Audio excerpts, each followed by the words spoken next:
Hello दोस्तों, आप सभी का फिर से स्वागत है मेरे चैनल ये जीवन है। और आज की एक और नई कहानी के साथ आपके सामने हाजिर हूँ। तो चलिए फिर आज की कहानी को शुरू कर लेते हैं। लेकिन इससे पहले जो भी लोग मेरे चैनल पर पहली बार आए हैं और पहली बार मेरी वीडियोस को देख रहे हैं तो चैनल को लाइक करना और सब्सक्राइब करना ना भूलें। तो चलिए फिर कहानी को शुरू कर लेते हैं। मेरी उम्र 17 साल है और मेरा नाम दीपा है। मैं देखने में बहुत खूबसूरत हूँ और पढ़ी लिखी भी। मेरे माँ बाप ने मुझे 12वीं तक पढ़ाया था, लेकिन घर की हालत ख़राब होने की वजह से मुझे घरों में काम करना पड़ा और मेरी पढ़ाई छूट गई। मैं घर में खाना बनाने का काम करने लगी। मैं जिनके घर काम करती थी उस मालकिन का नाम शीला देवी था। उनके दो बेटे थे। एक बेटे की शादी हो चुकी थी और एक अभी कंवारा था। मालकिन जॉब किया करती थी और उनके बेटे बहू एक कंपनी में लगे हुए थे और बड़े मालिक बीमार रहते थे और वो हमेशा ही एक कमरे में पड़े रहते थे। उनका छोटा बेटा भी एक कंपनी में नौकरी करता था, लेकिन ज़्यादातर वह घर पर ही रहता था। उसका काम ही कुछ ऐसा था। उसका नाम आकाश था। घर के सभी लोगों का व्यवहार मेरे साथ बहुत अच्छा था। सब मुझ पर पूरा विश्वास करते थे, लेकिन न जाने क्यों मुझे उनके छोटे बेटे आकाश की नज़र कुछ ठीक नहीं लगती थी। मैं जब भी काम पर आती थी अपने आप को साफ सुथरा बनाकर आती थी। मालकिन के बड़े बेटे की बहू जब भी मुझे देखती तो बस यही कहती कि तू तो किसी भी तरह से काम करने वाली लगती ही नहीं है। लगती है किसी अच्छे घर की लड़की है। देखने में बहुत खूबसूरत है। देखना, एक दिन तेरा नसीब चमकेगा और तुझे बहुत ही अच्छे घर से रिश्ता आएगा। और मैं उनकी बातों पर खुश हो जाया करती और कहती, भाभी जी, हम जैसे गरीब लोगों को कहाँ अच्छे लड़के मिलते हैं। गरीबी ऐसी बीमारी है जो सुंदरता तक को पीछे छोड़ देती है। और इस तरह कुछ दिन बीत गए। मुझे आकाश की हरकतें कुछ अजीब सी लगती थी। वह मुझे चोरी वाली नज़रों से छुप छुप कर देखा करता था। पहले पहले तो यह बातें मैं समझी ही नहीं, लेकिन फिर मुझे महसूस होने लगा कि वह मेरे आसपास आने के बहाने ढूंढता है। देखने में वह भी बहुत हैंडसम था। कई बार मैं भी उसको चोरी चुपके देखा करती थी और सोचती थी कि मेरा सपनों का राजकुमार भी काश ऐसा ही हो। मुझे भी उससे थोड़ा बहुत आकर्षण हो रहा था। इसी तरह एक दिन मैं किचन में काम कर रही थी। मैं जल्दी जल्दी काम निपटा रही थी। दाल और सब्जी बना रही थी। बस रोटी बनाना बाकी था। तभी आकाश किचन में दाखिल हुआ और मेरे करीब रखे गिलास को उठाने लगा। उसने जानबूझकर मुझको धीरे से छूते हुए गिलास उठाया और पानी लेकर बाहर निकल गया। मेरी धड़कनें बढ़ गई। एक नशा सा मेरे बदन को महकाने लगा। मैंने चाहत भरी नज़रों से आकाश की तरफ देखा, जो मुझे ही निहार रहा था। मेरी धड़कनें फिर से ठहर गई। मुझे लगा जैसे पूरे जहां का प्यार के लिए आकाश ने मुझे आगोश में ले लिया हो और मैं दुनिया को भूलकर आकाश में खो गई हूँ। तभी शीला देवी अखबार ढूंढती हुई कमरे में दाखिल हुई और मेरा सपना टूट गया। नज़रें चुराते हुए मैं फिर से काम में लग गई। मैं जानती थी कि आकाश ऊंची जाति का पढ़ा लिखा लड़का है और आकाश के साथ मेरा कोई मेल नहीं हो सकता।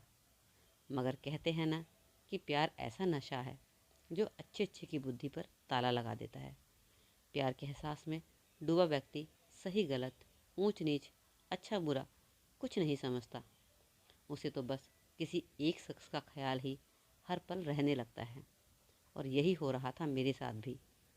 मुझे सोते जागते हर समय आकाश ही नज़र आने लगा था। धीरे धीरे वक्त गुजरता गया। आकाश की हिम्मत बढ़ती गई और मैं भी उसके आगे कमज़ोर पड़ती गई। एक दिन मौका देखकर आकाश ने मुझे बाहों में भर लिया। मैंने खुद को छुड़ाने का प्रयास करते हुए कहा, आकाश जी, माँ जी ने देख लिया तो क्या सोचेंगी। माँ सो रही है, तुम उनकी चिंता मत करो। बहुत मुश्किल से आज हमें यह पल मिले हैं, इन्हें बर्बाद ना करो। मगर आकाश जी, यह सही नहीं है। आपका और मेरा मेल नहीं है। मैं अब भी सहज नहीं थी। आकाश कहने लगा, ऐसी बात नहीं है। मैं तुमसे प्यार करने लगा हूँ। प्यार में कोई छोटा बड़ा नहीं होता। बस मुझे इन जुल्फ़ों में कैद हो जाने दो।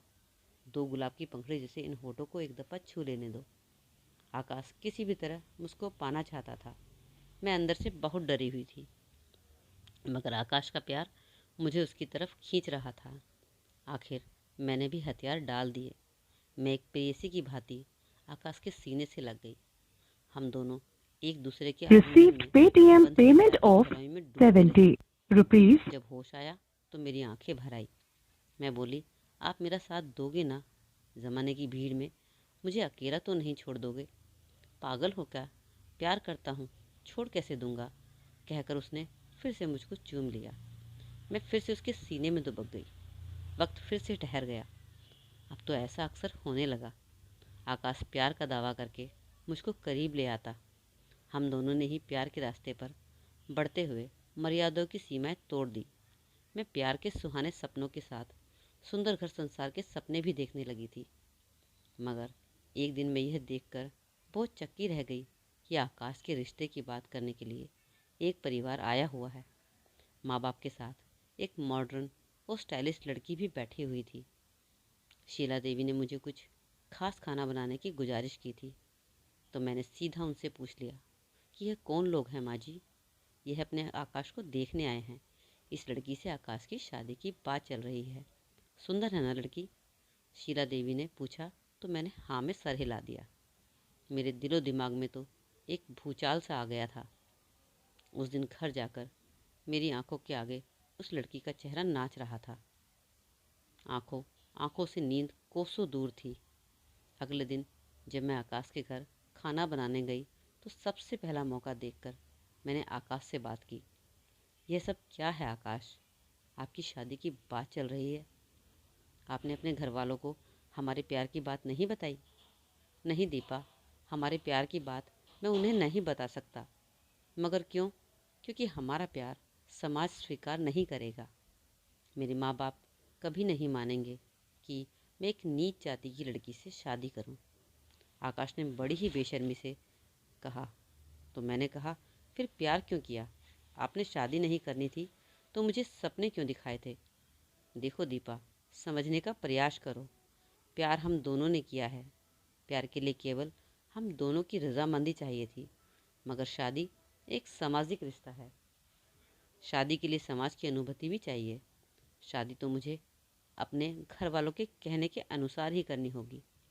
यानी प्यार नहीं, आपने प्यार का नाटक खेला है मेरे साथ। मेरी आंखों में आंसू थे। मैं नहीं, केवल मेरा शरीर चाहिए था। क्यों कहा था मुझे कि कभी अकेला नहीं छोड़ोगे? मैं तुम्हें अकेला कहाँ छोड़ रहा हूँ दीपा। मैं तो अब भी तुमसे ही प्यार करता हूँ। मेरी जान, यकीन मानो, हमारा यह प्यार हमेशा बना रहेगा। शादी भले ही मैं उससे कर लूँ, मगर हम दोनों पहले की ही तरह मिलते रहेंगे। हमारा रिश्ता वैसे ही चलता रहेगा। मैं हमेशा तुम्हारा बना रहूँगा। मुझको कसकर पकड़ते हुए आकाश ने कहा। मुझको लगा जैसे हजारों बिच्छुओं ने मुझे जकड़ रखा हो। मैं खुद को आकाश के बंधन से आज़ाद कर काम में लग गई। आंखों में आंसू बहे जा रहे थे और दिल तड़प रहा था। घर जाकर मैं सारी रात सोचती रही। आकाश की बेवफाई और अपनी मजबूरी मुझे रह रहकर कचोट रही थी। आकाश के लिए भले ही ये प्यार तन की भूख थी, मगर मैंने तो उसे दिल से चाहा था। उसे तभी तो अपना सब कुछ समर्पित कर दिया था। इतनी आसानी से मैं आकाश को माफ़ नहीं कर सकती थी। उसके किए की सज़ा तो देनी ही होगी। मैं पूरी रात यही सोचती रही कि आकाश को सबक कैसे सिखाया जाए। आखिर मुझे समझ आ ही गया कि मुझे आकाश से बदला कैसे लेना है। अगले दिन से ही मैंने बदले की पटकथा लिखनी शुरू कर दी। उस दिन मैं और भी ज़्यादा बन सवर कर आकाश के घर खाना बनाने पहुंची। आकाश घर पर ही था। आकाश शाम की शिफ्ट में ऑफिस जाता था। शीला देवी अपनी जॉब पर रहती थी। पिताजी के पैर में तकलीफ थी, इसलिए वे बिस्तर पर ही रहते थे और अपने कमरे में ही पड़े रहते थे। दोपहर में शीला देवी के जाने के बाद मैं आकाश के पास चली आई और उसका हाथ पकड़कर बोली, आकाश, आपकी शादी की बात सुनकर मैं दुखी हो गई थी, मगर अब मैंने खुद को संभाल लिया है। शादी से पहले के इन दिनों को मैं भरपूर एंजॉय करना चाहती हूँ। आपकी बाहों में खो जाना चाहती हूँ। आकाश की तो मन मांगी मुराद पूरी हो गई थी। उसने झट से मुझको करीब खींच लिया। हम दोनों एक दूसरे की आगोश में खोते चले गए। बेड पर आकाश की बाहों में मचलते हुए मैंने सवाल किया, कल आप सच कह रहे थे आकाश, शादी के बाद भी आप मुझसे इसी तरह रिश्ता बनाए रखेंगे ना? हाँ दीपा, इसमें तुम्हें शक क्यों है? शादी एक चीज़ होती है और प्यार दूसरी चीज़। हम दोनों का प्यार और शरीर का यह मिलन हमेशा कायम रहेगा। शादी के बाद भी यह रिश्ता ऐसे ही चलता रहेगा, कहकर आकाश फिर से मुझको बेहताशा चूमने लगा। शाम को मैं अपने घर लौटते टाइम मेरी आंखों में आंसू थे। मुझे खुद से घिन आ रही थी। मैं बाथरूम में गई और नहाकर बाहर निकली, फिर मोबाइल लेकर बैठ गई। आज के हमारे शारीरिक मिलन का एक एक पल इस मोबाइल में कैद था। मैंने बड़ी होशियारी से मोबाइल का कैमरा ऑन करके ऐसी जगह रखा था जहाँ से हम दोनों की सारी हरकतें कैद हो जाएं। काफ़ी देर तक का लंबा अंतरंग वीडियो शूट हो चुका था। एक हफ्ते के अंदर मैंने ऐसे 2-3 वीडियो और शूट कर लिए। फिर वीडियो एडिट करके बड़ी चतुराई से मैंने अपने चेहरे को छुपा लिया। कुछ दिनों में आकाश की शादी भी हो गई। 15 ही दिनों में मैंने आकाश की पत्नी से दोस्ती भी कर ली और उसका मोबाइल नंबर ले लिया। अगले दिन मैं शीला देवी को कह दिया कि मेरी जो जॉब है वो दिल्ली में लग गई है और मैं अब काम पर नहीं आ पाऊँगी। उस दिन मैं आकाश से भी नहीं मिली थी और अपने घर चली गई और आज मैं खुश भी बहुत थी। अगले दिन सुबह सुबह मैंने अपने और विकास के 2 अंतरंग वीडियो आकाश की पत्नी को व्हाट्सएप कर दिए। 2 घंटे बाद मैंने एक और वीडियो व्हाट्सएप किया और चैन से घर के काम निपटाने लगी। मैं बहुत ही खुश थी कि आज मैंने अपना बदला ले लिया था। शाम 4 बजे के करीब आकाश का फ़ोन आया। मुझको इसका अंदाज़ा पहले से ही था। मैंने मुस्कुराते हुए फ़ोन उठाया तो सामने से आकाश का रोता हुआ स्वर सुनाई दिया। दीपा, तुमने ये क्या किया मेरे साथ? मेरी शादीशुदा ज़िंदगी अभी ठीक से शुरुआत भी नहीं हुई थी और तुमने यह वीडियो भेजकर तुम्हें पता है कविता सुबह से ही मुझसे लड़ रही थी और अभी अभी सूटकेस लेकर हमेशा के लिए अपने घर चली गई है। दीपा, तुमने ये क्या कर दिया मेरे साथ? अब मैं क्या करूँगा? अब तुम ना घर के रहोगे और ना घाट के। गुड बाय मिस्टर आकाश, मैंने कहा और फ़ोन काट दिया। मैंने आज आकाश से बदला ले लिया था। खुद को मिले हर आंसू का बदला अब मेरे दिल को सुकून पहुंचा रहा था। तो दोस्तों, कहानी कैसी लगी ज़रूर कमेंट सेक्शन में बताइएगा और कहानी में लड़की ने ये करके ठीक किया या गलत, ये भी अपनी राय ज़रूर बताइएगा। तो चलिए फिर, लाइक तो अपने वीडियो को कर ही दिया होगा और सब्सक्राइब भी कर दिया होगा। मिलते हैं अगली कहानी के साथ एक नई वीडियो में। तब तक के लिए अपना ख्याल रखें। Good bye.